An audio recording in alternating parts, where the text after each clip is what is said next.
to the opening statements. Congressman Murphy, 3 minutes. Well, thank you very much, Professor Cook, for being a moderator. Thank you to our panelists here today. And truly thank you to the Portuguese Cultural Center here in Danbury for once again hosting this debate, along with your partners who have made this happen, League of Women Voters from Brookfield and from Danbury, along with the Danbury News-Times. Thank you to Senator Cappiello for once again joining me for what I hope will be an instructive, informative next hour and a half. And thank you to everyone in the audience for taking the time out to show your enthusiasm for this process and what I think we all agree is an election that we're all going to remember for the rest of our lives.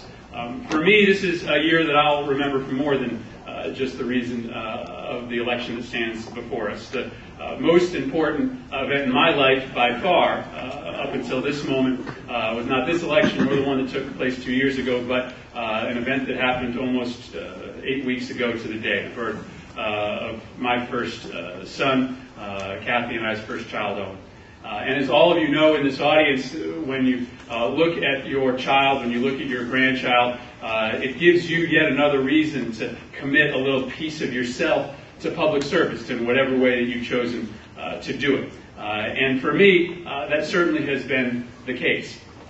But Owen comes into this world with a certain sense of trepidation on behalf of his father, wondering if I'm going to be able to leave him with a stronger country and a more stable economy, just as every generation through the great history of this country has been able to leave its children and its grandchildren. And it recommits me to the work that I set about going to Washington, D.C. 2 years ago.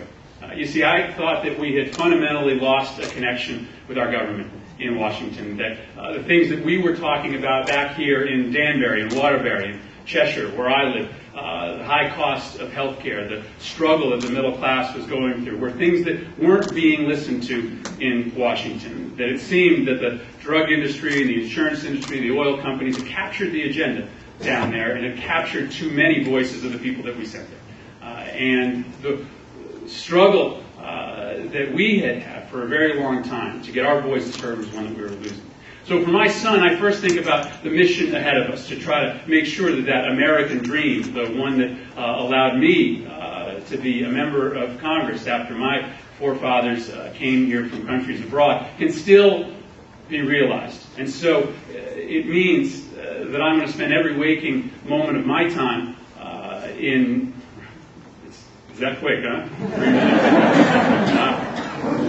Trying to fight for that better world for my son, and try to make him once again proud of the fact that his father has chosen to go into politics. That's the mission ahead of us for the next 2 years. Senator Cappiello. Thank you. I want to also thank the Brookfield League of Women Voters, the News-Times, the Portuguese Cultural Center, and of course Chris Cook for moderating this debate. I also want to thank my family for being here, who fills this half of the room.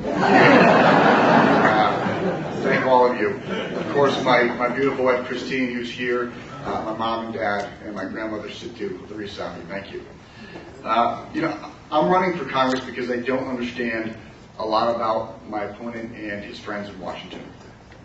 I don't understand how someone can vote for the largest tax increase in history and then say that they're fighting for the middle class.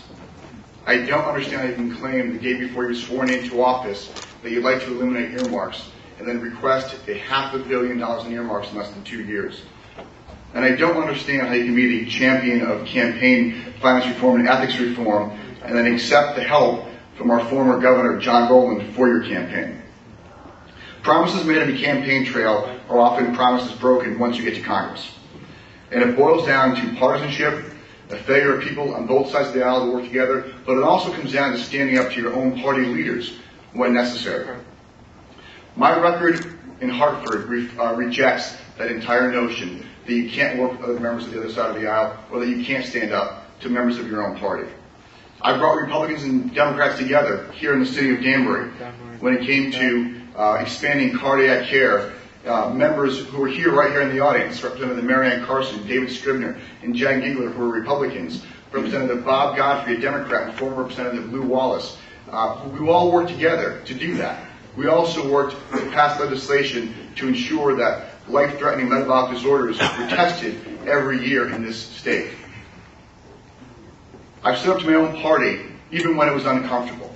Sometimes when it came to issues of budget, sometimes when it came to issues of ethics. I've stood up to people like our former governor when it was uncomfortable, when he was involved in corruption, and stood apart from my party. I was one of the first to call on him to resign.